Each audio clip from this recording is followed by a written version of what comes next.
too much on us kugira ngo umuntu ari mutabonaza mu kugira ngo atakashitamo muka bakaratine cyaro gukora konka amazima garungu abantu businesses zikabatamakari so ko kwika kwatenana ngo ngo unanda nagira ngo ekizimbe cyo nambakibarira haji kandi hinabandi abaguzire atoza kushanga ushanga ngo umuntu nashashurira batahibe aha kantu acakace akarumu na surviving raho nekayi samher gwizo bayebuza what goes wrong system neberieta okugira ngo umuntu takubasa kukoratereza je akamango ekine cha Jemimah ekine cha charity Jemimah ebye nashuburebi gogo nashuburebi ogwaine amaju munana ogwaine hamaju ashatu abonjo washatu nashashuriro wa munana you know amergwizo washanga system neberi inkefire ekikuretera abantu bayenda no kwika kwehanuka abo kujangwe okushashuro kwa burizo bwo kwemishoro y'ikikecho no kubaremera so nyoni njango harumwe china kandi chango munonga ben ko kwika hari yejeje itwa yesere ifris hataho abantu aba kubamba shubura kunuyo mbintu byabo hata unoza kushanga umuntu ariyo miliyoni nyinji munonge zikwenda kurenga almost na nebya rukushubura so amherwizoba ninjira ngo anyway tenyine solution abo kuba ubundi tiwe uri mu bushoborezi but at least abo habari mu positions za kubasa kutuyamba shonga zemishoro kushangana na omwena na property tizikwingana ori ayinenche ashashura nyinji kuchera ogwe aine maybe ekizimbe chango ebintu kebyo no biteganisa abantu kandi ko mukuyagamba at government kuya at no bajangwa mushoro twadishashura na haza kujireba ezo sente baziko 7 ebo bitari mwena bimwe omundi government kunebe ko zirarye ebyo bintu na no mushoro gukacendire but of course abo babari abakamwenje mukaturengwe kizibu twena n'ikitwataho nkabanya Uganda obundi ntuza kureba government yatekateke yine embukwatine n'enshonga zemishoro habukamwe ngo mushoro gwaba akari Gideon Senyomo yinima yakiro mu field naza kwa naturetera omuntu ari kutunga ekiharani eje business ntukira kugireba kano shahati ni season turi muntu wetebekanisa ntuje no mu Christmas no yende kitenje kibazire no yenda kasuti ebi byona tenda turebe kitunjire nacho cyojire kikaraba charade exactly so tenda turebe business eryeta ubundi obiro ryo kweto kacengero kwe kutambara obundo ino mwana ari interested kutandika business ntwenda turebe business eji eryeta Gideon gwanje nuko baketa kashoshore cyane Wewe mnonga chake good morning omrezi wa TV West na Jemimah amazina Nsenyumu Gideon Ntwarebero bice okwikakire kibinji bategerize cyo kihane cya Nohiri 2025 yo kwezi 12 mwaka 2025 amundo gusa kuretera umubazizi ninda tuganire akiraka natungo mutakagama nawe nacyo n'ikima mukamarahanga kamwakire mwamzise zabusomorezi wa TV West tugamba mu rumo gwawe orirota yegese amazina bagwe nyine imyaka yawe umurimo no kuraguwa mazina Vincent Karuru no kunja hiraka imyaka 20 nyumba zizi murembo mbara umurimo gwa kumara umurimo gunaza kumara mu mwaka waza kumara mburezi umwaka tugamo mbwire ubu ukavuga watankota nkarwo mutaro nanye naija kwega kandi ni propose yo kwega charani iza na yega charani naheze kwega nanye natandika nakora nikatugamba rugendo warwo mutaro warganka injota watankota icharano watanka kwa ndinde bati ori independent ori wowe kanu we marira kaga kashaka ni zambara ni propose yo kwega charani propose cyo kiteka teko ayege charani myaka 2 sofa yo kwega charani naiga namara yeze kumara aganta nanye ine right yo kwegura machine yanje kare bukoresa katandika ko okay waiga wanyimya kebiri sente gusa wazitungote zizatangiye kugura cyawe na n'ibindi nkebi sente zo nina yazimpire nyine nayo yansashuriye no kwega kwe ayiga yagira ati sofa wowe watangiye gukora sente zo noneho zimba nyuma nimusasura y'umpora uba nafune emitwaro 5 muherezayo uba nafune 10 muherezayo wagambe 5 reka tugamba kutase kwawe ati uri umwaka gumori nokora kutase kwawe kwemerere kutakwa twa ikipe cyatanje nk'ekiseka tefo kimentasiya nari nembandam akimentasiya kandi kine na nembandam tubantu butankira n'intasiya intasiya twemerere tuta noza kufuna customer akuhereza sente nomara muzese utie emitwaro 20 mwamukorera at least no waguha emitwaro 5 no wakora omutawuni wanchenga kandi hariho nana rosi customer kwiza akuhereza umurimo akujya tuba nukora sente niza gukora kuzireta akaburayo matiro no kubajiguze nani wako wajiguze niyo kubujiguze akatorayo hateje no wakora rose tugamba birunje umwaka gumwe akumwaka gumwe at least n'icyo warebera amushaka intano se buriye imyaka 2 rukwega kurugaho mu cyaro kwija ibirunje imbebi of course wano yega bakusasura nono yega kwena nyenche keni ufine mu cyawo ateze saha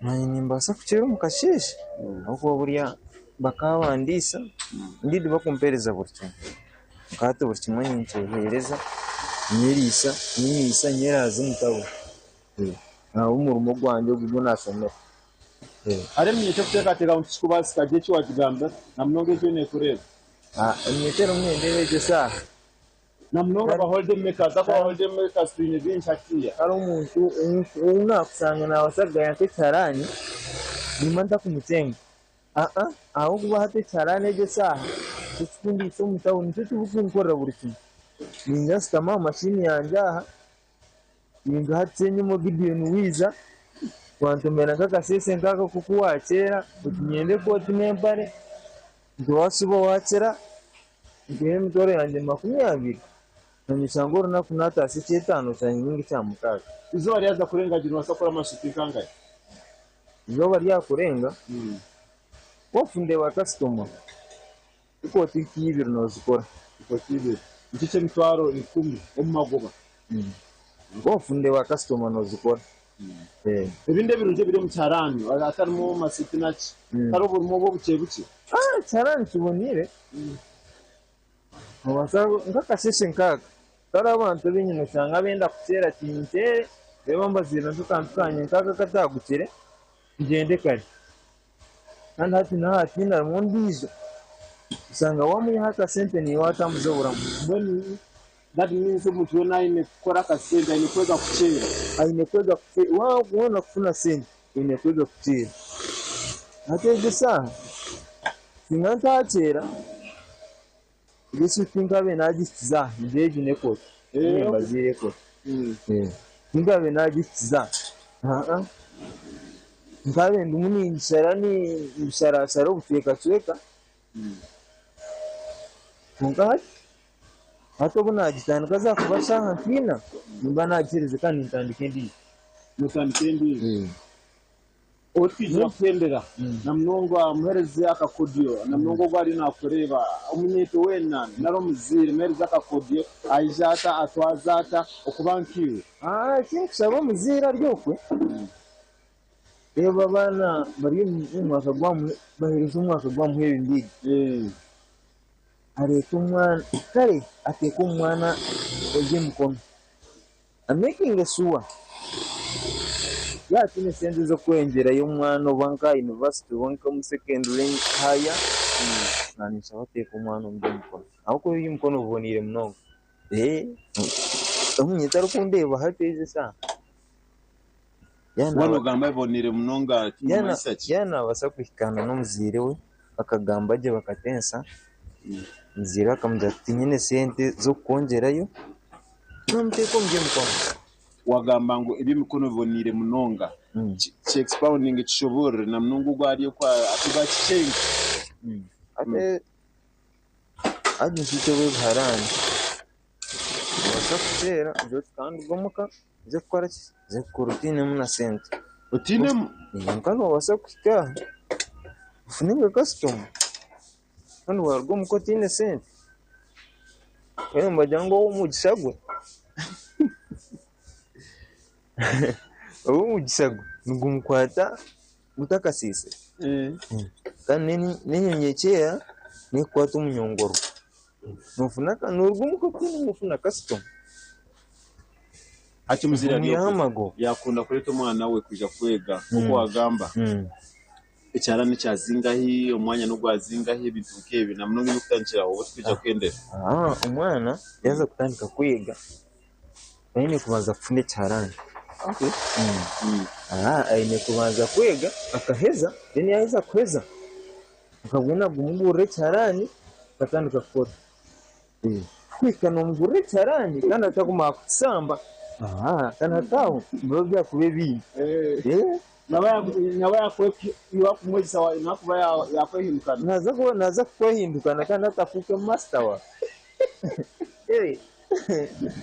umwatizi wese amazina nsenye mu video na kashosho cyo mu rugo rwanje yaho muri murambaza n'umwana n'umusigazi ari bariza tuganira omurimo gwo kubazira gukora icyarani gutamva icyarani amazire mu mwaka gumwe oga umwaka gumwe tari kwifuza iyo uri kwahera n'akureba uri gukora na myongi no bavakita kwa ndimanya abafise muri muka abatinya ko muri muka abatinya mukaga muri muka panda holidays ni mpango ako twarameza ashatu then mwabatinya system baro kwa mutazo kwa munana kuzo mu university n'ibitejo arabataraje yabo inshuga cyane zimwe na zimwe kuko turekiro bushushu ko kudishwa kwegisa mu buzima umukira ko meza ashatu ako yakugira ngo no dibasa kugici wakora kandi yajya ngo muri mugo mukono nibwo murimo gose kuba no jama kuba mu bindi bikwanza ni speed warga no tantiraho kapti wajura ni no tankana kace ko korgo mukoti n'umusaho otungana sene kujya kwendera bahirize namba yawe to kamanya na mnyonga wagamba kwegisa bice ogoya ejire icyarani niwasa kumugamba tugatwagambo akasente ako twagamba akasente kwa nakasente icyarani ya zingahi unikinke machine ako nimbasa kwega ko nkangire projection kuko wagize kiroto hata nija nayega hata mpa projection yanje turabe nayegire at least mbe ndo nakasente zingahi nanye kubanki machine zo kureba zitana aho machine y'intwaro 75 aho machine ya 85 aho machine ya milioni 4 keje hacho katanzira ryinji katanzira ryinji iyo muziro ryoko kwata umwana umurete mwegese nene wayire ibindi biza bwanyu akubona itinda seninga gurebe kabanza nayega nabwe nagurebe beze namba ya simu tukamanya akwenda kugira bindi byayega after namba yanjye na WhatsApp nontero no kuntero 0 8 2 9 2 jigarkemo 0 8 2 9 2 nabana gamba noha nagamba na Big Fashions Vicky buri wagamba business hati ya Vicky neri ya business obuzarwa ninkai Zarwa kashakaha okay kashaka twakwata gwa ushenyi shaka ushe twakwata gwa kumanya shaka abakunda cyo njyano cyetegereza je abakire kangaro studio cyate kuniba muri no program simu kana sigamsenye mu video naho murembo rambara itwe uruguto rugaruko witu nije gidiyo neshayo nani ngufura abo kuba niwe mukorere yawe inke yabo witu mbone mutwe barze naye bare koraje naye bare ko musigazi arikube cyo kureberaho kandi naho ururo kuyatandikire n'abantu babasa kutandika batyo nabo bagire cyo baba mutumwendezi izo barungi akore sente zimutame bagire ngo yaziba nikirungi kushanga umusigazi nkogo emyaka ejo already shaye mwene cheka yashyireho imyenda y'aba customers yatandikire kujukora iwo musigazo ryokwe ne hategesha washyire nkapuru ombusenta ncicendo rebera abasigazi nkaba watandikire gukora Christmas kwarayije aina kasente kakahendekire kandi umwenda atandike kubashenjera ho namazima reka tufe umunonga turebe ngo twakora twabasa kutasya sente omushaho zitu omakagite dachika nashatu nemwe ezaraba omurishahemwe tuchiri muntu kumza mu mission na program ya Sisiimuka katizomuka umuroka chen tuza kuba tugarika nempapura z'amakuru New Vision na n'urupapura urabuke de byakire studios mutakarga TV West Nehinda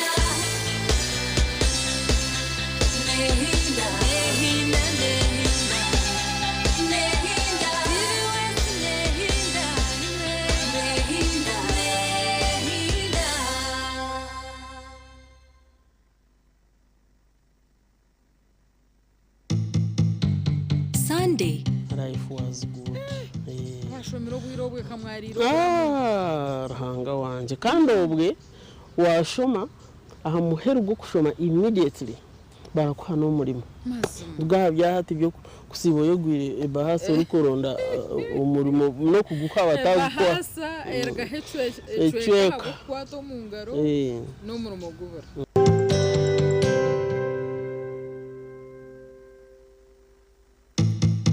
Orwamkaga oru ntuza kuba twine senior brana wa district ya Mbarara kandi naija kaba natuganirira aha bukuru bw'ecapa kuwa kuboryokwe orukwenda kumanya buri kintu cyona ekikwatirine wabanonda kutunga ecapa ninga shuwa bashitungire konka kikaza mu buzubu nokora kino tora hi program age rebeka ngo tuwajiferwa minimum ninga itakere kucira yobuce erikwishyizwa kutunga ecapa ne futa 25 harigana abona bakomaso abakuza gukora kushubura ejo niyo tweta half proti umurimi rwitu rw'abanyankore mwene half proti ombya komaso niyo erikutandikirwaho then mu residential ntutandikira R50 by 100 umuntu wena oine proti yo kuraraho etakusya futu 50 arigana ngo tukuma cyapa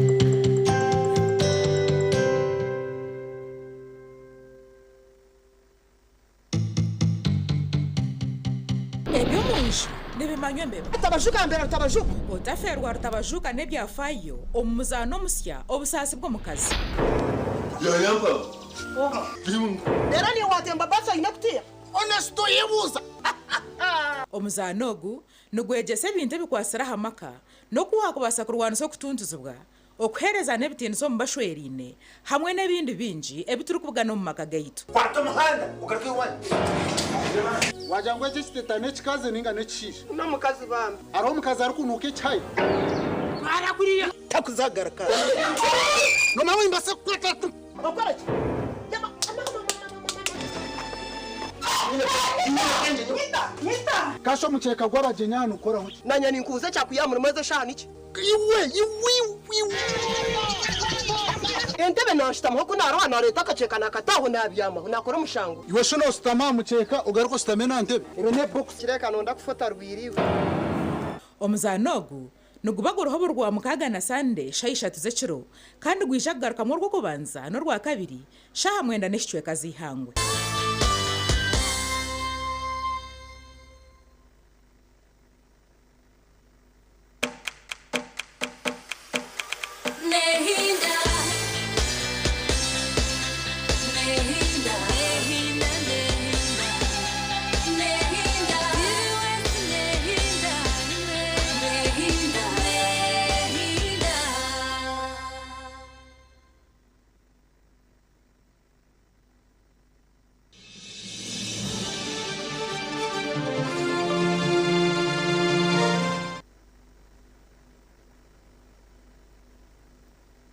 Sisiimuka netwese aba Stanbic Bank abineho buhereza bukubika jesente nababasa kuguza interest inche iwe horo munoro nda banking services ezibonire eziri convenient teka ahari Stanbic Bank abantu borushwa ngo akasente kawe aho rakendere noza katunga ebe byo kujya tumanya nankataro owa stampage taro manya manager taro ebyo tubikwetagisa kandi bina mataji okwetora ihanga hona warabori na wargambaro kazantunga mu kaza kaseso kazankai no basa kutunga akasente kawe iworo kwenda za loni stari zimwe na zimwe nazo bazine aha interest rate erukubaska mwene tayira Stanbic Bank iwota kabwina account yuguza ma account oine ma account enjoying services zabo ezibine Stanbic Bank niyo bank yawe eyoshemerire kuba no yesiga empapura z'amakuru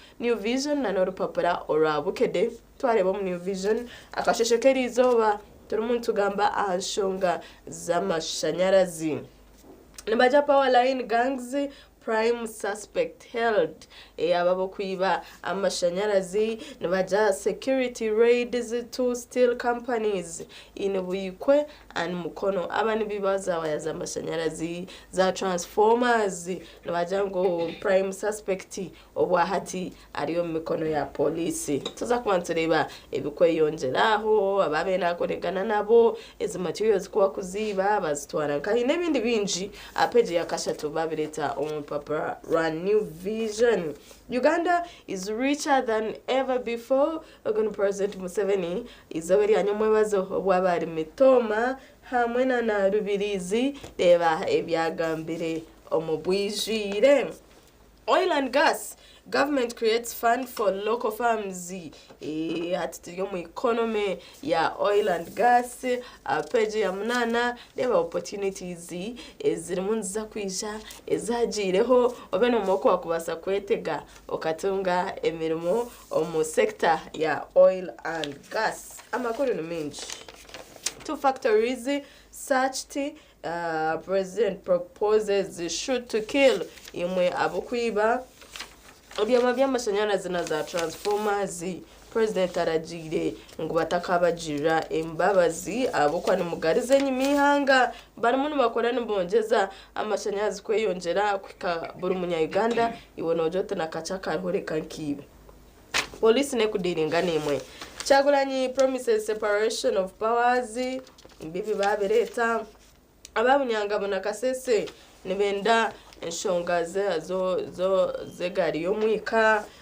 hamwena na ebyamataka babikoreho government mbibi babireta ombijire amakuru menji omurupapura rwa New Vision deba na ba presidential candidates abandi ebabene bagamba omu rallies zabo na campaigns zitari zimwe na zimwe iwo wa business no yeta gorupapura New Vision nende tendazi bazireta kandi zijire nubaja injectables new weapon in our HIV yes nubakwerekeje chikate chibaresire chimanyo mbuyijire nchikora chitano hari kuchitunga nebindi binji twine sports Villa fans heartwarming gesture to Haji Mandela nagandi minji achinije kumibirizoka otakarufera kuretunjira umaduka gona getoriri ankatire bicho mu papuro rapke Barpapra rwabukede of course no rimwe Uganda konkantrize mbanze na kutwara omo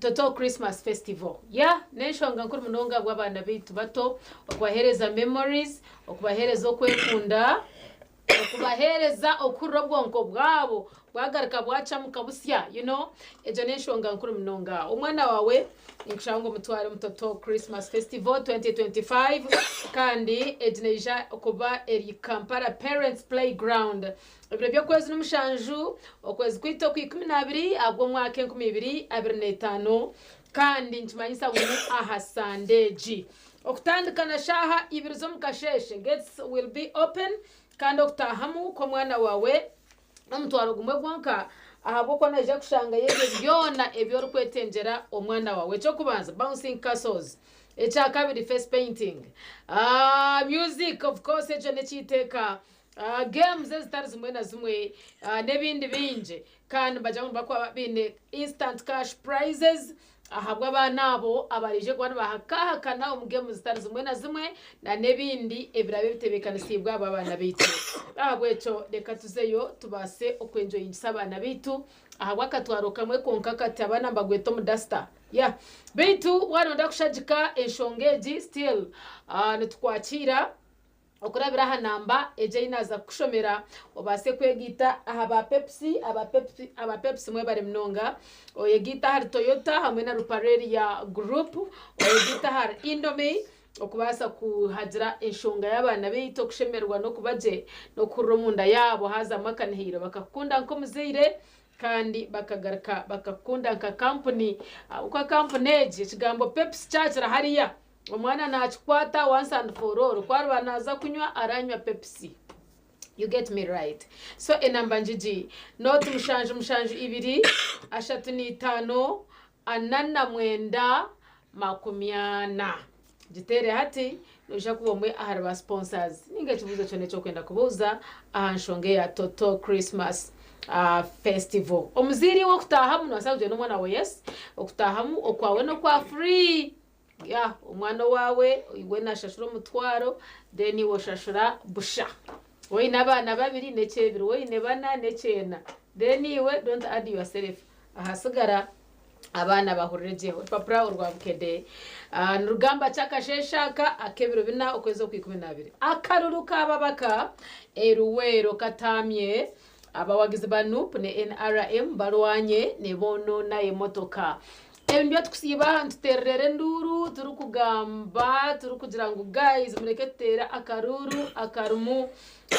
akarumu obusingi teke korese bigambo byo kwanisagana ebigumire tureke okugira ngo tuteha akaviyo mbwenu hateje motoka ejo bajigendini cyo kimanyisa ngo mukama yagaruka kuriya tucheza ngo twine ntunguka hato gutumwa mugarize nyuma so byona nuko byemerire iruwero nuko bigenzire bityo then owa senior 2 aso wa senior 5 urwa muwara ona makuru gariya owa senior ya kabiri ngo ayisiro wa senior ya gatanu ahabwo mwishiki mbere yaha akirako nakabana kutwine kwantu bahika hihe munonga ubwire bwo mushogoyo nububi utakajangwene cyane ekine kifire manyabihano ejo niyo development shimekwane bamagara go mwana konka yaji controlling ata okujangu yaguma ari ohurire akatambura nayo koko ine kwane tambura so bereba byetegereze cyaguranyi azeye nango na saba karuru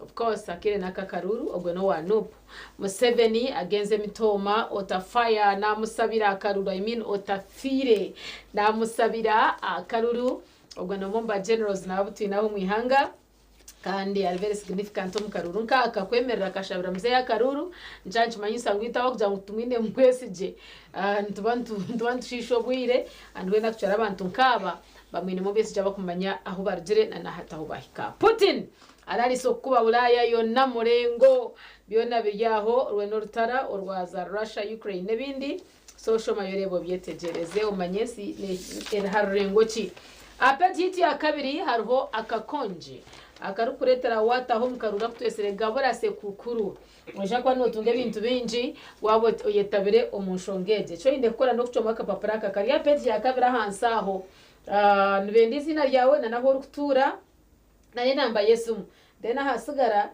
noija kuba nokijuza otyo okasharemu omurupapuro okatware aha office zitu eza vision group kandi hamwe na aba agent akuri hihi naija kwa nakareta ahashime kwa nakatwara so inshongejo najeza ngenda kwirukanga nkakwata abana bita bari mu omuchumuro P4 P5 and P6 weekly exercise erumomu omwana wa watakashita makareba konka gumana umurabya muhoro wawu abase gumana amanyango kushoma kuriyo kandi yazagaruka tushange atiristede asiko buramu byobokora okurwanyisa situresi muketaro kenna kwenkuru and indeed ntumanyango nayo ne ijana stress somehow katibini wa byo ino kora obulamu bwo busigare ngaburi burunji ebitukiddwako mukuru wa nyisaka ukaka sirimu turiyo mbwire obuturukureba sirimu twargankaito aikankaito jirwanise tutakachunjira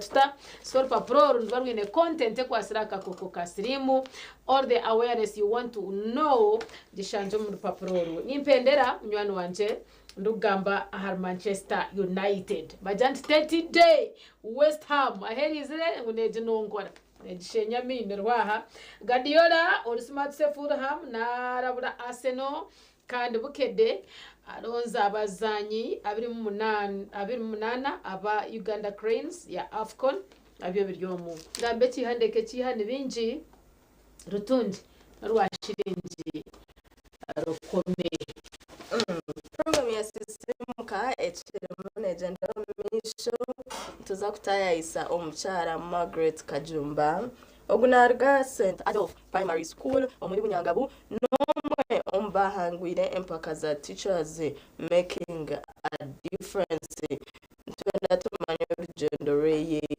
okuyatunjire kuyahangwire jawadi nchimanyisa ki ahawe nk'omuntu na profession ya teachers urugendo reye ruruta ebizibe byashanjiremu akabe nahabura ki ebe byona tuza kuba tubine program kandi tuza kushemerera kwarije akaganiraho nitwe iwo mukuru w'ishomero iwo mushomesa iwo planning kuje no mushomesa otwe na admiring professional ji kabe kiri kirunji wa TV West okahora ekiganire kikatsa mukamuro kace tuza kuba tugaraka utakarga TV West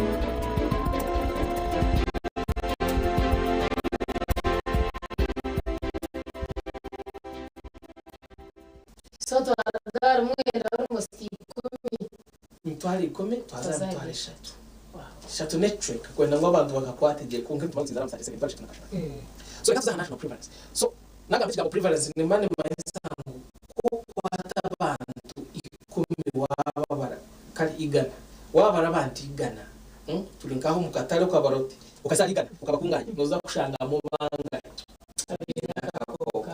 okay so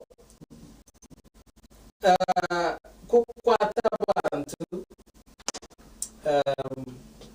igana wababara abanya-Uganda igana noshanga batista abantu hey yeah batanuka 6% 6% to 5 to 6% yabantu abine akakoko akasirimu nakujango warwara naye arwara konkate to ni general nkihangaliona mu Uganda yes konkate kutwiza twazo mu biceke shanga kandi uko bikashuba shanga rito contributinga cyangwa harimo mukubiriye cyangwa kusinga abandi so echo ntumayesa kintu mwansangu eje nagamba figa no basa kuza ati wazambare ukajirunda no kabara no basa kushanga baliho bacho 4% wazo myanya ndisho kabarunda no shange bali 10 ningi 15 kunga twazigitira zo tukazijwanza benshanga tunika percent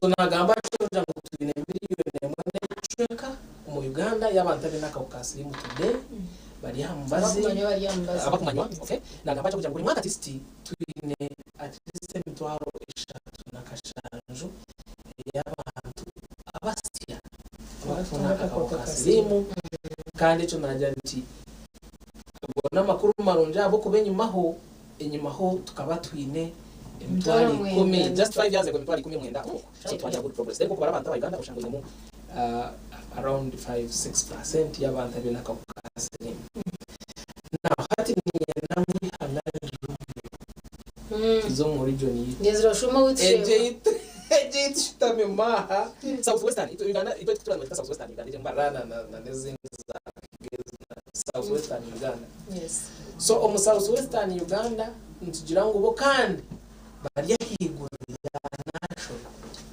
ntuyambaza za karamoja na guru okotibine kakoko konka kandi kandi kugira ngo tuba champion beat so bako bakoreye United tutanki 15 tuzigita twagaba tugakareka chakihanga ati yakihanga cyo tugamba heru ya borders ya mutije konga bakiragara mu regions bishoba so South Western Uganda district says aneza kusitinga ho zimwe because tinkazi marezo so generally again omu South Western Uganda tukwate district zone tuzigitirane turebe tugabire yes tugabire nibagira ngo turi around 8% kutukwata abantu igana twaba kunganya abata nshangamo at least abantu 8 abinaka ka HIV yes tata hache kusia 10% abantu is 7.9 ngati mwana ngutujwanze abantu abakutureba let's use 7.9 so twabata abantu tukaba shanga South Western Uganda kotorisyo hati na muzo yezo districts tinkwenda kandi ngutugire ngo nibashana okay so the camp sample ingereza hano Twinembara city is like a district now Twinembara district Chiruhura Bushenyi Rukungiri ezona districts zo South Western Uganda so nibagira ngo for now ekitukumanya champions abakutopinga ni Mbara district not Mbara city Mbara city which is steady so Mbara district is about 14%. Actually 14.4 is almost 14.5. I mean 15%. Yes. Mbara district. Abantu chikumu wacho hikumi na batano manyesi ne yaho. Yes, so atu wabana banti igana ukabana mashanga around 15 people abantu hikumi na batano abinaka kokoka ka slim today as we speak now. Mbara district. Mbara city. Ai baste tine wire ni. Muri hizabo. So Mbara city, Mbara district of course bisache kolekezo and of course over time tujatu bigaruka mutugira tutiya umuzikendera umushanga mebeje game mistake nachi but for now hati echo nicho tukuleta Mbara city is about 9.5%. Na yewa reba yaza higuru yachi ya region but Mbara city is about 9.5%. So still naboko kubabara wapatigano kababara ikumi. Ne bakaja bakasese amafoto ngabari kunjire ngubona ne berunda ndahasi. Ebona ni center. So then mbakunganya mwene so 9.5% followed by Chiruhura 9.2% Chiruhura district. And then Zamshenya also 9 I think 9%. Then the districts as below that. Itwaba Nyarukunjiri. Rukunjiri no jumanya ebintu bingi. Konkati simanya ngo prevalence ya 5.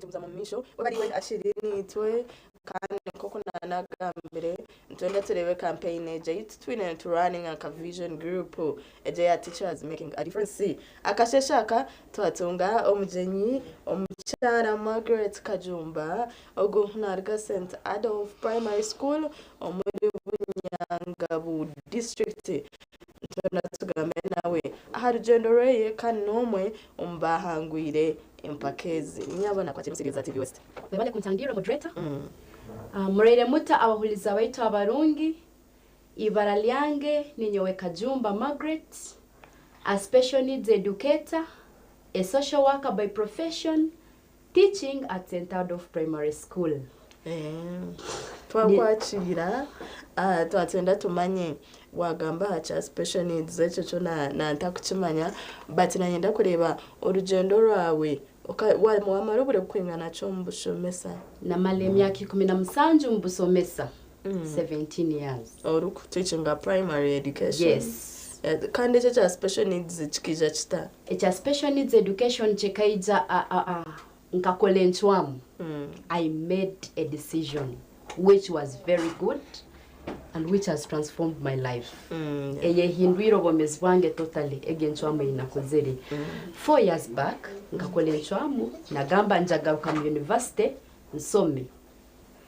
Obunakozere enchwamu egyo ekaberi okay life ekabetanguhire but nkaba nkozere enchwamu and nothing can hinder a woman who has made a decision to do something or to rise. All right, so nanyenda kumanya in your journey orukuza kuba omushomesa growing up okana oreba orukwenda kuba omushomesa ninga hino wa ku influence njine ngoba omushomesa nkaba ninyenda kuba omusomesa then obunamazire indeed namara na joining Canon Apollo College obuna joining Canon Apollo College namara nafoka musomesa. So how has it been journey yawe ryeto omushomesa no burebota obusomesa nyowe on my behalf I don't regret. Habokuwa mbusomesa bwange nyowe mperirwe mu mugisa. Omanyire when you do something you're passionate about ekinte kyo kugonza no chikora kurungi kandi no kitungira mu mugisa. Omugisa gwange gukaija guta I have been in my school emyaka yona I've been in that school St. Adolf Primary School. Mwisomere eryo mazire mu myaka 17 emyaka 17 mu myaka 17 ntungira omugisa gwo kukora na different NGOs ebitongole bitali na bimu bikere mbija mu isomero lyange kuleta mu programs kandi natunga omugisa gwo kwebembera ezo programs zona ezigenzere nizija up to kiro na sahazi nabwe NGOs zishaija kandi ninkora nazo omusomero lyange so mpayiro omugisa gw'amani obusomesa bwange nyowe mbugondeze kandi mbwegondizemu. Okay. Agona amakuru marungi munonga ati no shomesa class chi no shomesa subject ni somesa class ya cyakana ni somesa kitebe kyakana ikitebe cyakatano ni nyegesa mathematics science and English agamba soma certain gonyizire nyegesa throughout. Hati oijota kwangura empaka za teachers making a difference in twenda tumanye ejo aboka that is the highlight of today. Okijota kwangura empaka za teachers making a difference. Okusingura kwange of course success is not a single journey. Kusingura tikwijangwe kiro kimu wasingura nangwa no tandikire kara no kole ebintu byawe mpora until the day ruhanga roraya kusasura. Yes. Nkatandika mwaka gwa 2008 ndiwe natanda joni gisomere eryo obu natandikire nkatandika ni volunteering ha programs zine z'abana child protection okulinda omwana ekitongole kyalesere program egyo kikaba kiri kya Caritas Fort Poto bakalete program ya child protection hati egyo najigumamu najikora for 2 years natunga trainings na practicing ebinkaba ndi suppose kukora nabikora kurungi. Whenever I was given a task najikoraga no mutimo gumu wholeheartedly kandi na producing aga results so this one kept me on track kutunga opportunities zone zirejaga mu isomero lyange.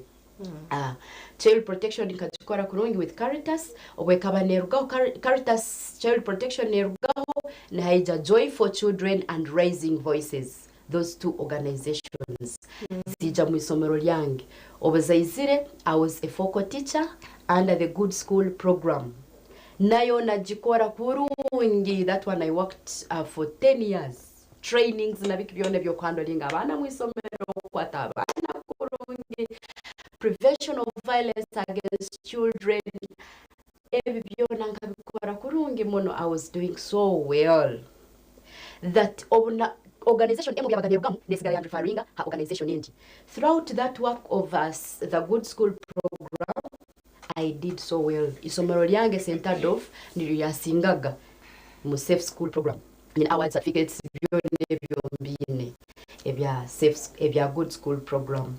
Egyo wekaba nerugaho na haija Reconnect and Ride Africa. Egye kaija nekora parenting for respectability program na mbere nkaba ninyegesa communities prevention of violence in homes, communities and schools. Hati egyo nalindi community based facilitator omusomesa w'omukyaro community kandi egyo nayo nkakikora kurungi then bakaba baine na safe school program nayo egyo safe school ekankonyera because nalinkora abana bali kurungi mu isomero the safety of learners in schools. I did so well. Egyo wekabe kyali natunga organization yendi eibakweta Yolida. Egye kaba nekora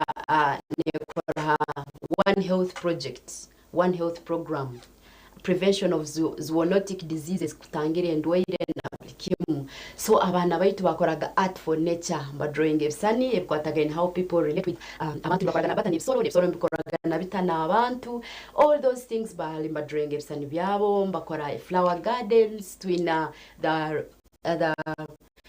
rabbit project.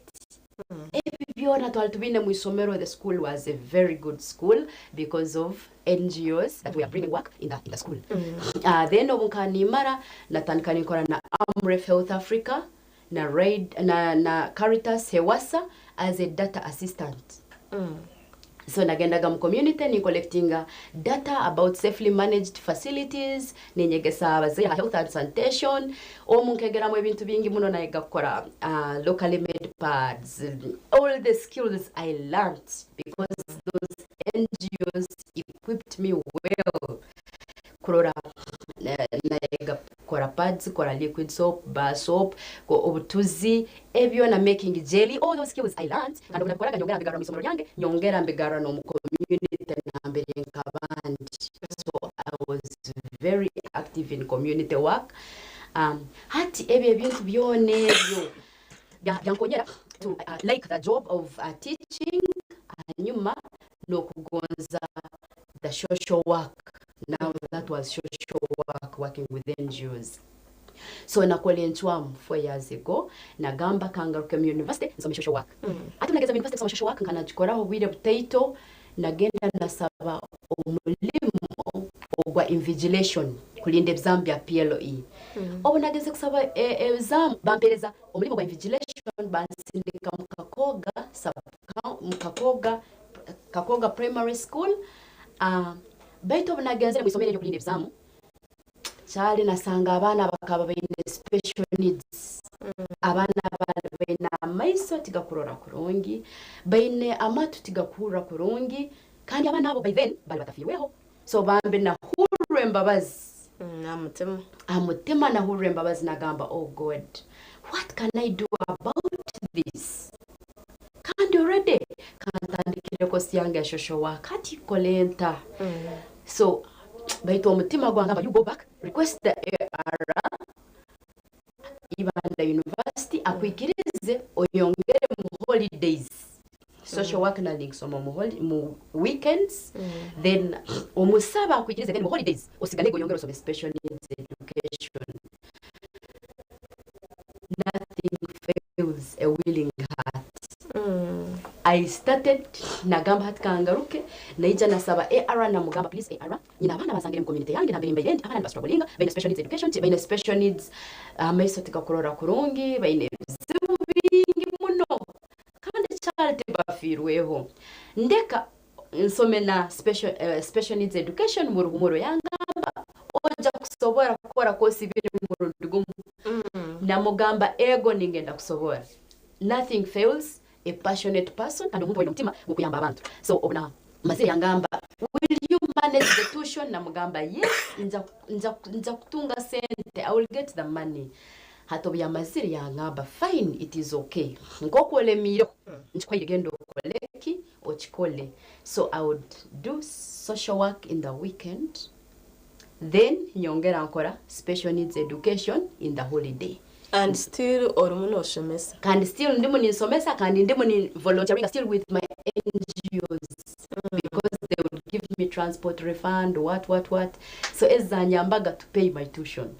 How did you balance kujango ushome ukore na NGOs, you also have your personal life? Yes. Amagaragawe okachi balancing gote chocho. I tried to balance very well. That in the weekend from Monday to Friday nabagandi mu isomero lyange ninsomesa. Evening when nabagandi traveling. For me, I got out of the comfort zone. Comfort zone nyo nkagiruga mu nkakole ntwamu nagamba these 4 years nyine kuruga mu comfort zone. And I must achieve. Na setting a goal yange. Na setting a strategy how to achieve my goals. Kandi ruhanga nyambiri. Because I have finished all those. We thank God. Yes. Nanyenda kumanya St. Adolf neshangwa ka ho muri bunyanga bukande ine capacity y'abana bakwingana ki. St. Adolf nesangwa mu Kabonero sub county. Twina abana sahazino 400. Oh wow. So okija ku interacting ari na n'abanyamakuru kurwa omu New Vision English Vision Group. Okay. Thank you so much. What was the first time like? The first time was like bakante resimu bangamba bakunominatingire as a teacher making a difference. Abangamba tubaire ntusero mwegese wakora special needs education kandi wakreatingire impact in the school and in the community. So bakunominatingire ibara lyawe ntwenda kwija kurora haisomero lyawe iwo no chikorota. How are you doing it as a teacher for special needs? Hati nkaija kurora omusaija akangambira like 2 days, then nkaija kurora omusaija izire obuyezire namutangira kurungi mu isomero lyange yeija bu class yange na mbere nkabandi. One thing eyankonyire as a teacher and as a student in the university, buliki mukiona ekibanyegesaga in social work, buliki mukiona ekibanyegesaga mu special needs in education na ijaga nteka munkora. So obuyezire I was well set.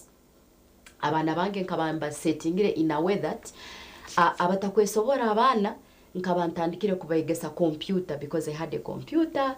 So nakwataga abana banga abo ningamba hati abana bana bene special needs kantandike mbakonyere mbegeseke computer so that bambi no baleremererwa at least omwana na setting up a stationery natandika natira abana obuzina video libraries. And I was looking at it at that angle. So natandikirawo abana na nimbegesa computer. I grouped my learners according to their learning abilities. Abali batakura kurungi na bayihayo na bagara maiso nuko basobole kura kurungi. Abali mbarora ebyahara na bagare nyuma. I identified them and started putting in practice buli kimu cyone kibali banyegesezi. So I got a very good class. Haukankaba ni paying attention habuli mwana kanifao nizabu.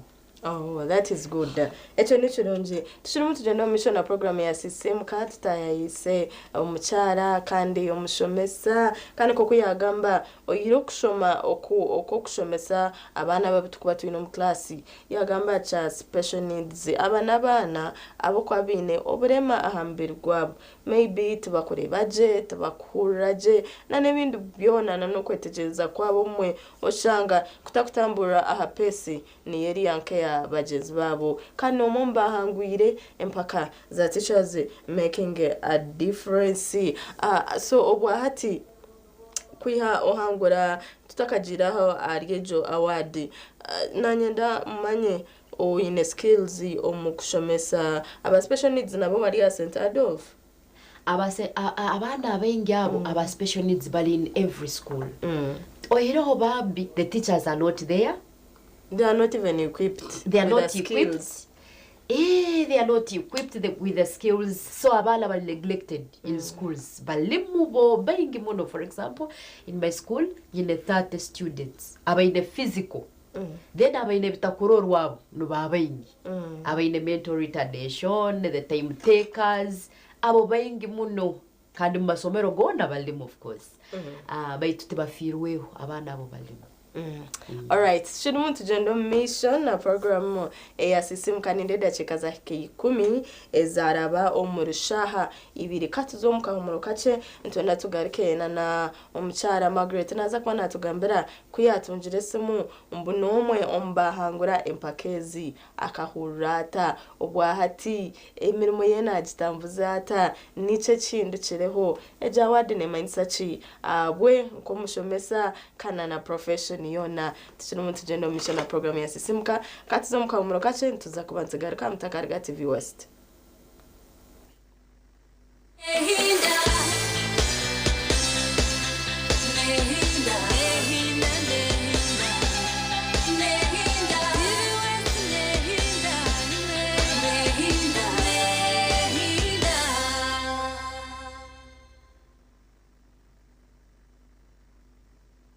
Eji ni Chiboko Mabati okorwa mu MMI Steel Mills emwe muri za company iziri kucira y'ubuhango n'ubuhango omukora amabati omuri East Africa.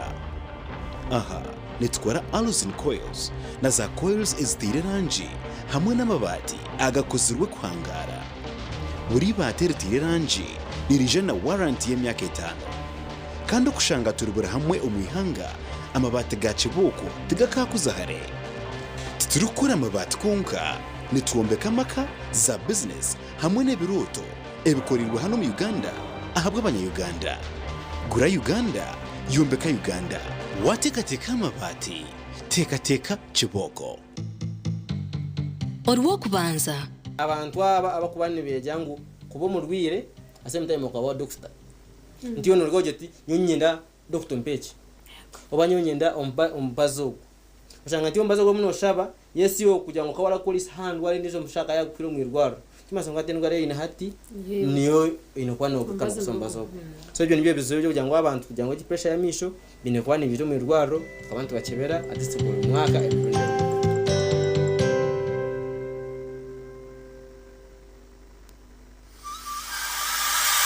ombiri kwije juba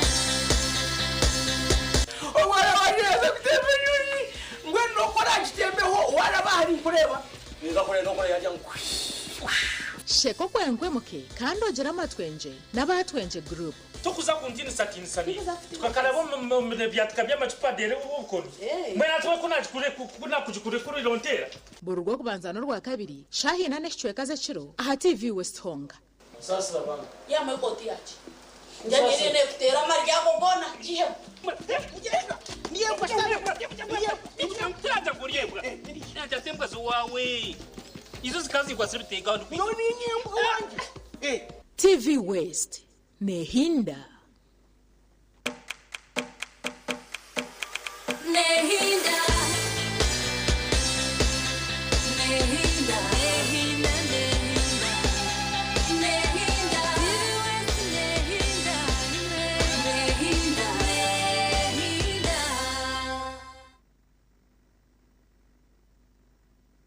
program chiri Sisiimuka tuchine omuchara Margaret Kajumba kandogo nomwe ombashomesa abahangwire impaka za teachers making a difference hati kuba kuterire simu bakugira mbu no oriomo mbahanguzi beji campaign ya teachers making a difference okahurota. First of all kusinga kwali kutali easy. Habukwa competition like very tight. Over 300 teachers were nominated bakaba bakomerwe bakaba bahirwe yibara lyabo baitu obona hulire ngudinyo wensingire I got shocked nke kanga nagamba sincerely is it me ninyo wensingire ko kwe teacher wo mukyaro you know it was really funny but nkasemererwa unasemerirwe na bakanyeta nyowe na head teacher wange abo kubanka bantali head teacher so bakabaine kweta nyowe bakongera baketa na head teacher wange so bakantere simu last year October before banterire simu hakabanza haiza abakuja following up kurora surely ni nyowe nyenyini nasingire kandi nkasinga kwe kandi ni qualifyinga so bakanteera esimu on 10th October last year bangamba bali mu kwijja ha isomero lyange okurora okunfollowinga up confirminga ebahandikire n'amazima hati obubaizire by that time mu isomero lyange nkabantalimu DEO wa Bushenyi akabanyesere ku training abasomesa kwatagene na special needs education nkoko sobora ku identifyinga abana aba in special needs so nkabandi Bushenyi ndio ni training abasomesa obyo musajja yantere na mugamba charity ndiyo ha isomero lyange ngenzere Bushenyi banyesere ku training abasomesa yangamba tikine nsonga ningenda kwija kandi ngende mu isomero lyawe ndugemu ngende no mu community yawe confirming so nkabantu kunye ninkora workshop egindi mu training abasomesa umusajja yije isomero lyange obyakire ha isomero ya checkinga ya rora project zone zinkabankozere mu isomero za One Health project, the Safe School project, the Safe School program, the Good School program, ezona programs ziri active mu isomero lyange.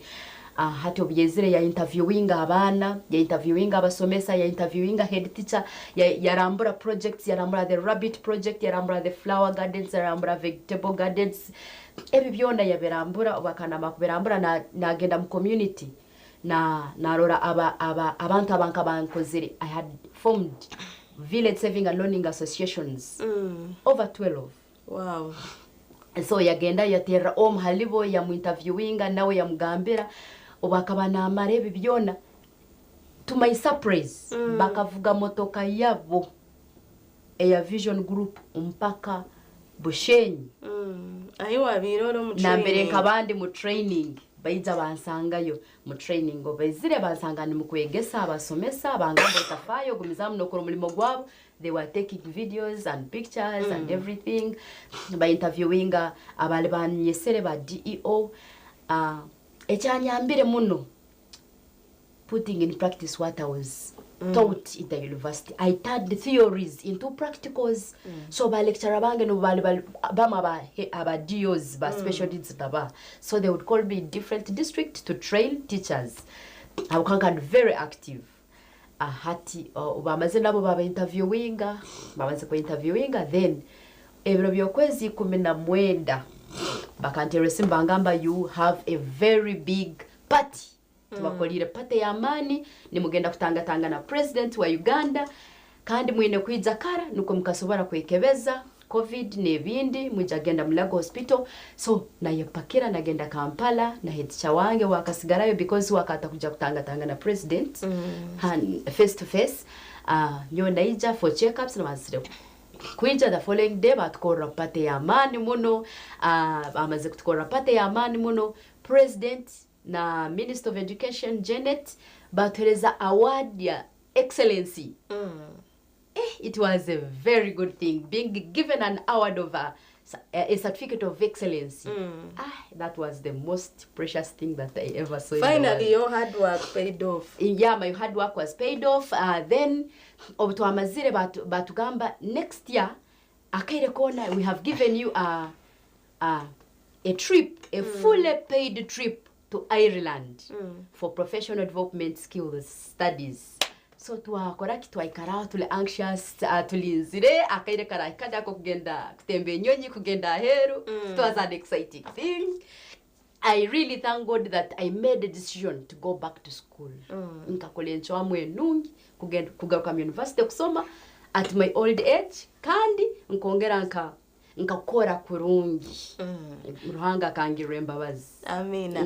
Ejawadi ne manisachi ahariyo nkomuntu then the entire teaching profession. Ejo award ne manisa ngu busahe kintu eksobora kulema. Hali omuntu owatereho umutima ha kintu ke kyasomere kandi akakigonza. Hanyuma award ego nyowe nkagitunga because of special needs education. So nkimanyisa to my fellow teachers it means if they do very well zino opportunities nabo mbaja kuzitunga. If you love your job okakora kurungi hamulimo gwawe surely God can pay you. Wanga na kusasura. So that is the meaning. It means now I have no boundaries, no limitation. I have broken the chains of limitation. Everything is possible now with me. Yeah. Yes. Okay. Twantureba factors ezimwe ezatumire wahangura ningashi waba womutana abandi abashomesa nejo element ya special needs. Omukushomesa kwawe kwiyotandikire kushomesa special needs. How long has it been? Kandi omuri obwire wafunire mu success stories? Yes, of course. I have so many successful stories. Special needs education eyambira abana bange as in a way ngokunkuolekerege they have learned the computer skills. My school is in a remote area but computer yange nagiretaga abana nintandika nimbasomesa. So I managed to get a computer and a printer for my school.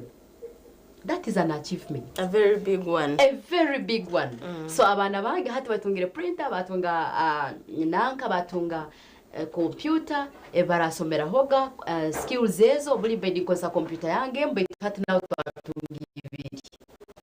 Secondly, benefits ezindi. Obunagenzere mu award yego during the time of the trip. I interacted nabegesa bagenzi banga abandi ababaire successful.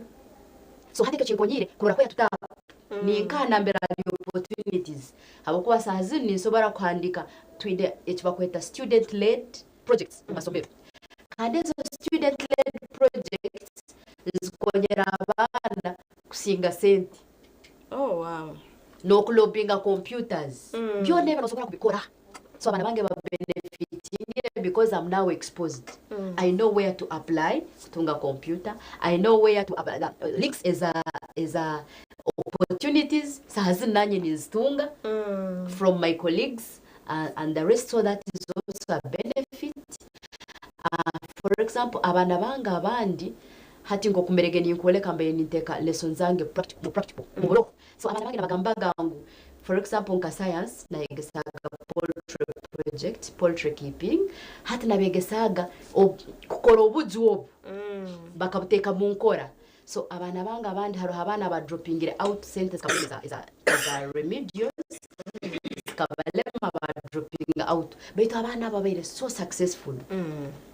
Bakakwata abandi batanga kuja mamotoka Kampala but zero skills as a practice na begesezi bakatandika bakwata obujwabo bwenkoko ne babuleta ne babuteka amajo agabapangisize ne batandika careeringa over 30 local chicken kandi bakoze sente nyingi muno. So they are making money no baraba dropping it out of school. So education inabahaire ekaba nungi that eriyo ne bakonyera to even survive no bagire masomero. Yes, a few of them baito abandi bachali kusoboro de basobo, of course. And of course foundation yo bahire nabano baza kuba successful, very successful. Nanyenda kureba what are some of the challenges ebizibu ebukubateganisa nk'abashomesa ninga ebukutuma work yanyu limitations ezimwe ezokuja concrete niteganisa abashomesa ni behave. Oh dear.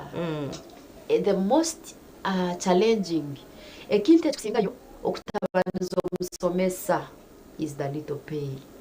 At for example musomesa wa primary na tunge mtwarana na mukaga emitwarana na mukaga sincerely her home responsibilities Vicky child, it is a very big challenge, very big one. Abakwa no sanga baine multiple loans baine bizu bya loan, so abengi ne baija mu isomero bakudelivaringa kurungi ne batamu obusomesa sincerely abasomesa ne batamu ko obusomesa no bakubagamba magi you blessed. For you are blessed by tito abitutamire nimbagara mu amani bagamba nangwa utawa mu amani muragenda kusoma mutasoma ngo government yongera umusara oyiroho musome so that skills ezo muzirete muziteke mu practicals nuko zisobole gukora bakora sente. For example bogaruka mu isomero ukasoma utahondire nkangene some tungo umusara nyongezo umusara osoko rugari no kora proposals no zikoraga abantu no tunga sente no bakora research no tunga sente no tandika mentorship program no tunga sente. There are a lot of things that no sobora kora obokubo somero ni musomesa kandi wayongera kusoma kandi uba successful no bakurungi noja nokora side hustles so that teachers ebintu ebikubasaliza muno niyo low pay but they can solve that by starting up side hustles. For example, kankwenze chokororwaho nyo ekitende kyanyambire ai ngakwata 3 million nazikwata nazi invest nasira ka trading center kalibize mu Kibito Katoma trading center nakwata milioni 3 nazi investinga in electronics natandika akaduka ka electronics hata akaduka ko nakatandikira na 3 million nasira umukozi namutekamu onkereze mitwali 10 buli mwezi. So hati center za kumanzikoraki nizimultiplyinga nizizara hati ezanyambaga kusanga omulimo gwange hati ninsigara ningugonza nomukutunga emitwaro yangana na mukaga betu nosangwa ina hakasaide haso katukweta sente nyingi na milioni 3 zitandika. So bakolo side hustles abasomesa no sokutunga enkoko poultry rearing poultry projects pigari no sigaho mukozi muka nasigara nakukora no meze mitwaro 5 mitwaro 10 betu no sigara akire sente zawo multiplying and itezo no so multiplying sakura watunga sente. The greatest challenge is low pay. Niyo kabisa basomesa okusomesa. Away from that, harobo there are moments see nkomu rugendo nkomushomesa abo feelinga maybe oshemeko giving up. Yeah, of course harobo wiro budo bukura you all giving up. Or giving up, yes.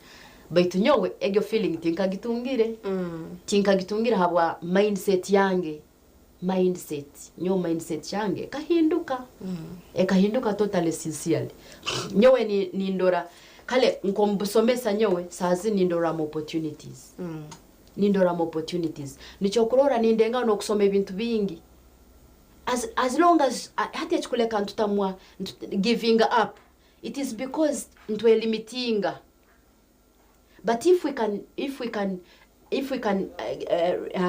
mchigambe ntakale sincerely changing the mind tukagamba we can do many things nsobara kole bintu bingi no sobara kusoma mulimo gundi no sobara kandi obu no somesa no soma hat for example nkana ndi musomesa but again insomera social work so nkimanyisa opportunity obzikwijeza ezokora mu masomero nimbanzini habakuba ngeze nakoraki nasome ikintu kindi nayongera ikintu kindi nayongera hamagezi. So obo kuba nokoroti tokutamu busomesa tibukutama sinsiya. All right, ni changes zichi ningebwa kwenda obundi government ehindure omo education system ya Uganda kujango abashomesa baka performing better mirimo yabo. One, abasomesa babongeza omusara babahe sente sinsiale babahe sente. Hat for example kakuba bakwasire bakagamba ngo omusomesa wa special needs ntugenda kumongeza sente nyingi okusinga abandi abukawe naja kora extra work kusinga bali abandi. That's true. Kakuba bagamba mbamongeza sente okimanyire ntutunga begesa bengi abareruka kagenda mu university kusoma special needs education because of that. Kado ja kusanga all of a sudden system ekozereki echelgigire abasomero gaitu gafoka inclusive schools habwa egyo initiative yo kababongezo omusara gwabo nabasomesa abandi nabo kakwa babongezo omusara they can perform well. Hanyuma killed in Ireland obutwagenzeri tukarora system ya kuli eri totally different hali yetu. Ito tusome myaka nyingi kandi obu nsoma bambi theories nize nyingi baitu kulibo libasoma life skills education, libasoma moral values education, libegesa life skills alongside curriculum ya varied. Baitu la yeter kutwaro obwire bwingi hat for example ka secondary itokulu nsoma 6 years bali libasoma 4 years emyaka esatu yokusoma ebintu bete bilde bya political science, computer science as subjects libolirwa holabelo ebintu life skills and moral values education. Hanyuma the 4th year abalabo libabasildika mu field in the places of their interest. Mubintu byabe bali bukusomera no bakubasildika luko bagende bakoleki batunge practical part of it. so abana abo basoma 4 years kandi after 4 years nibagenda mu university orose it is very interesting. It could be good if we adopted that. Well, government yetu ya Uganda ekozere kurungi eregero ku introduce that new curriculum basomero whereby abana bali kusoma the life skills education bali bukora projects basomero gabo beto abayiga bachala again stuck tebamanyire cyokora cyendili kilituki tebamanyire ego curriculum they koleta they kora hockey, they don't know how to do projects, they bachala stranded especially in rural areas bali struggling sincerely. So right. We bari mnonga tuchumutukuza mu misho na program kwa keda chikaza bashatu ezaraba ari shahibiri. Twenda tuzomukamuro kace turagaruke twenda tumanye we kuyakuba ino bushoboruzi nibihebye byakubasa kuhindura mu education system ya Uganda ekaterera hamwe no buhabuzi obwayinire abashomesa bakuru b'amashomero okutakubasa kutereza obobi ebyo bwegese bwitu nkihanga katiza mukamure kace ntuza kwantagara ka mutarga TV West Nehinda Nehinda Nehinda Nehinda Nehinda Nehinda Nehinda Nehinda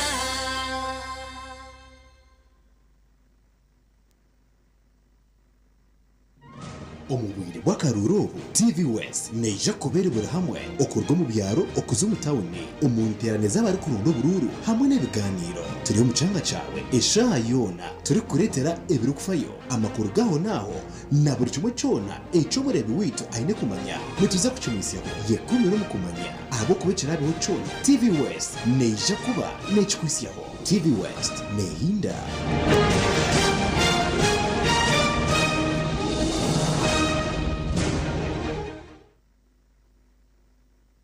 Banya-Uganda mwetebekanisize ubu ni bwo bwire bwo kucamukana sente omukazana kari kubasa kuhindura amagara gawe ubwo rikoresa shiringi 20,000 zonka yihandikisha heji uri kutera star 238 star 3 star 10 hash asimu yawe abwa shiringi 20,000 zonka rero otegerezo muncha ubwo kusingura sente nyamwinji ubwo rikwirebera TV West buri zoba buri kwehandikisa ni kongera micha yawe okutoranwa okwetaba mu draw yo kwangura sente program yo mushonje hamwe no muneneserezo umuhanguzi naza kuba natererwe simu kurabira ahari noti 2 noti chenda anana mwenda emirundi yo kwetaba mu kazano niko ne mcha yawe yo kusingura eri kweyongera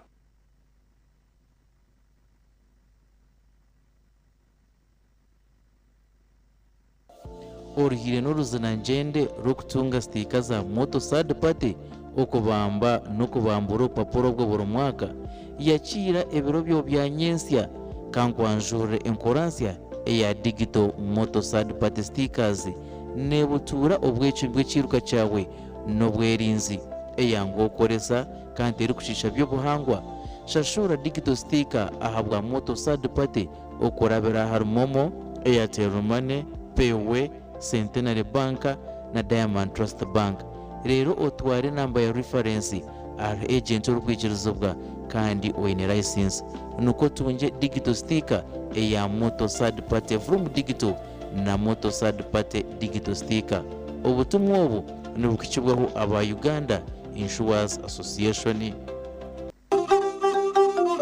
Emyaka mingi ombazi gwito gwa mino gwa Abcdent na Fresh Up gubire no gutereza kurunji munonga kubasa kurinda mino no kwetantaro kunuka kano na hati gumano kozesa Abcdent na Fresh Up kwenda ngu akanwa kawe kagumen kahumuraje izoba ryona. Abcdent na Fresh Up nibikuhereza kawo karunji munonga yejumbiro mbazi ogwa Abcdent na Fresh Up dero oyongera kusheko mbantu otine kwetina aha kasente kache munonga hichira za supermarkets na maduka gakuri hihi okwetoro rihangariyona. Abcdent na Fresh Up ni gombazi gonka ogwo kurinda mino gitu.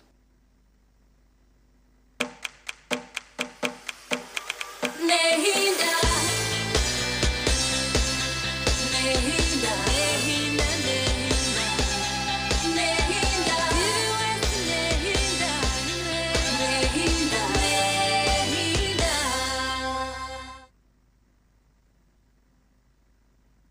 Nehinda program mechiri Sisiimuka we bariwe akiri nitwe tucine omujuni witu Margaret Kajumba omumba hangwire empaka za teachers making a difference.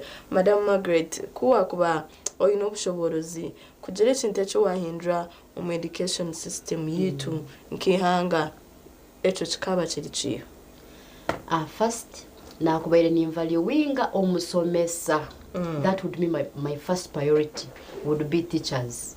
Because when you empower teachers, nobo empowering the whole nation. Even that change nebaho na development nzibaho kakuba omusomesa abali kurungi. Because omusomesa wakubali highly paid, ali valued, omusomesa ogunakora omulimo gwo kurungi, hata bakumara kora omulimo gwo kurungi, so neja kuturucha citizens abarungi muno.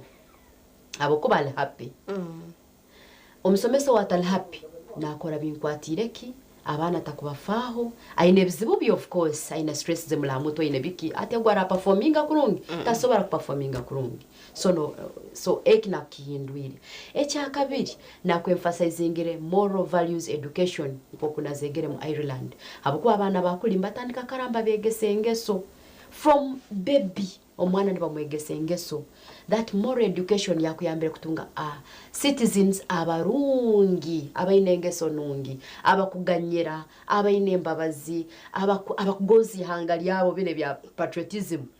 That education kakwa nobo empowering omusomesa nobo gino red hakuba abana already nibakura nibagonzi hanga lyabo.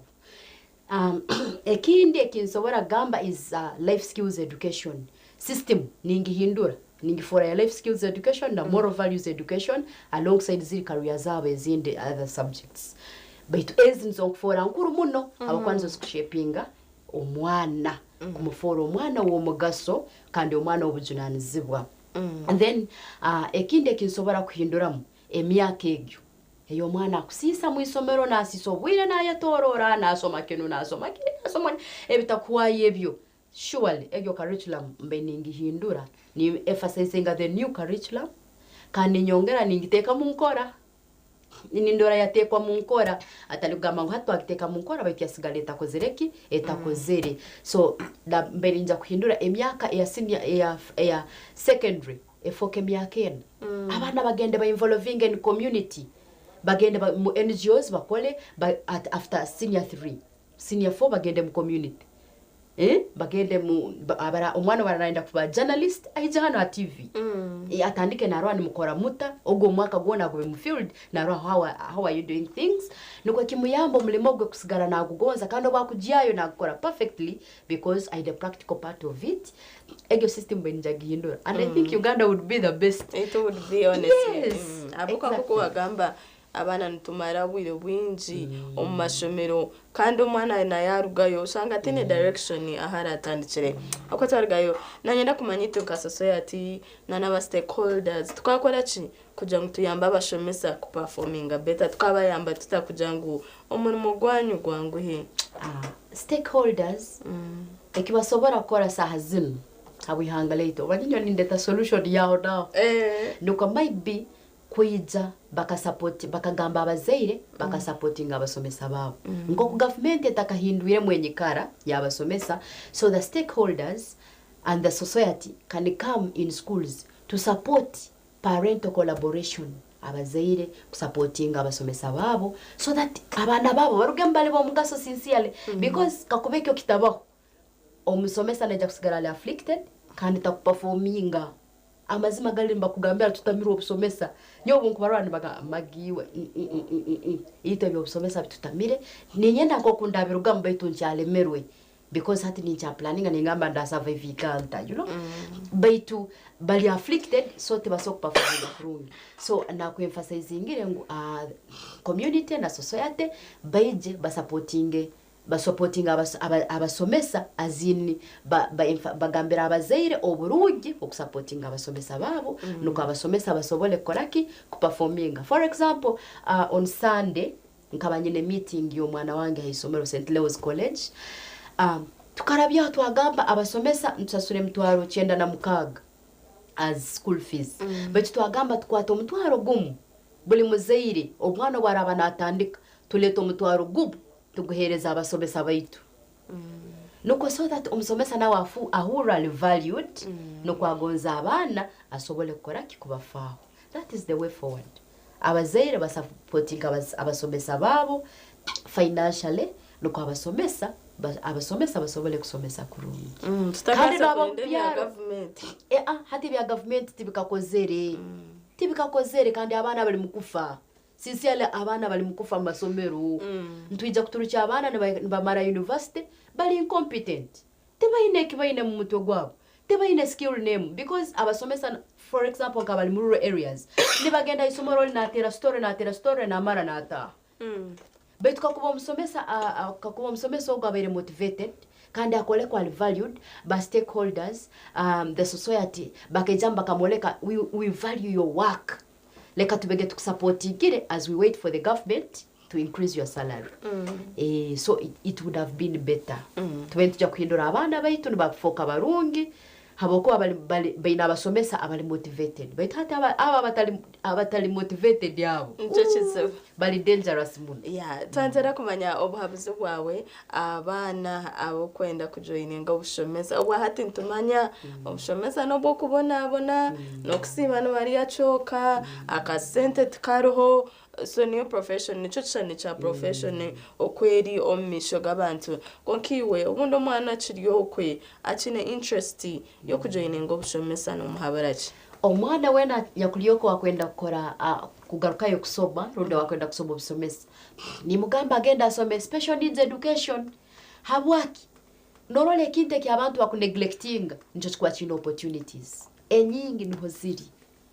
For example hatinganye special needs education entwera abroad entwera hero nagenda nabunga Ireland nasemererwa egi opportunity. Then hari opportunity ende yokuba sign obora soma sign language obora soma braille. Ezo skills zao zonka zibanza kutunda because nobody special habasomesa abandi. Nobody totally different. Kandi NGO zonka na nebitongole ebindi ni valuing muno mwegeso akoze special needs education. So nimterera abasomesa abakwenda genda kusoma abakwenda kwa upgrading barole kite kya abantu ba neglecting nicho bakole. And with time I'm telling you paka abasomesa ba special needs mbeja kwamba mbaba sente nyingi kusinga abandi because special needs education has science subjects. Okay, so when the opportunity comes itakusanga abasomesa already be preparing for the good pay. All right, now that you have an award, your teachers making a difference. What next? What are your future plans? Award yego nenyamba muno. Nenyamba muno. One, I am an inspiration. Nicho kuroraho habasomesa abandi ngo obokora omulimo gwawe with passion no mutima gumu no sasurwa. Ega award already ege mkoleka abasomesa bagezi bange. Ekindi award yegyo enkonyiro ready to coordinate, to collaborate. Sazi nutanikire boys and girls mentorship programs. So that abana abo babe successful batunge awards. There's so many awards in the world. Beto bunkabandi yo kuntaka genzere kusoma, I didn't know all that. Obunkantaka interacting na abasomesa bagezi bange bana abandi abatungira award, I didn't know that. But hati manyire yangu there are so many awards eziriyo ezabana bonyini basobora kusinga kakubantu ba participating especially ebintu byona biri in line with sustainable development goals. Even in schools, our schools even can get extra money from sustainable development goals. For example, no kora ebintu bikwatagera climate action. All those things you get money. There are so many countries, so many organizations that are supporting abantu abali mukora about implementing sustainable development goals. Yes. All right. And your last words? My last words, I just want to congratulate abana abegi bagenzi bange aba Ibanda University abakozere special needs education. Your future is very bright. Then my last words again, nyetanga ku encouraging abasomesa bagende basome special needs education ine emigisa nyingi buno nibaija kuba kurungi. Then my last words again ni nyongera kuterera abasomesa again aba universities abakusoma bateke in practice byone basomere so that hindule uhihanga leitu lifoki hange ryo mugaso. Yes, thank you. All right, TV was nehinda wabare munonga omuchara Margaret abwemirimo y'omutano yero munokora mu community yawe nkomushomesa nka special needs trainer na n'ibindi byona ebyo munokora abana bihanga netubisima program ya Sisiimuka ekirimo n'egendo misho tabatune Margaret Kajumba oguno mushomesa St Adolf Primary School omuri Bunyangabu nama ine skills special interest special needs sign language, braille, intellectual impairment. Right. Okwanira kunde namba yawe maybe na endoze training na endogambe na nababana abantu basa kujibahereza. Yes, it is okay. And namba yange 0771 93 7617 na WhatsApp. All right. Program ya Sisiimuka ekirimo n'egendo misho ntuzaguma ntukoretera bamwe mbashomesa abahangwire mpaka za teachers making a difference kuko warebo ku nagumizamu ayambana n'ababana abino burema ahamebiri yabo kuja batakasigare nyuma ombyo bwegese class ejo training yone yakubahereza n'abandi bateachers ntuza ku bantu bareta obundi iwe omushomesa ryokwe okamanya kwa kubasa kwindira omushomesa yawe okayamba abana bihanga mukuru w'ishomero ryokwe obundi okamanya hebo wakubasa konjera mu ishomero yawe kandi bikayamba abana bawe kuba abo mutano. Program ya Sisiimuka ekirimo negomizamu waboyine Jemimah yebare turimunsi no mukamuro kace tuzagarukana muze ibisisi no ari kushemeza okusesha ishatu obutara bentendera program eji BTV West tuchine programs nyamwinji ezota shemerire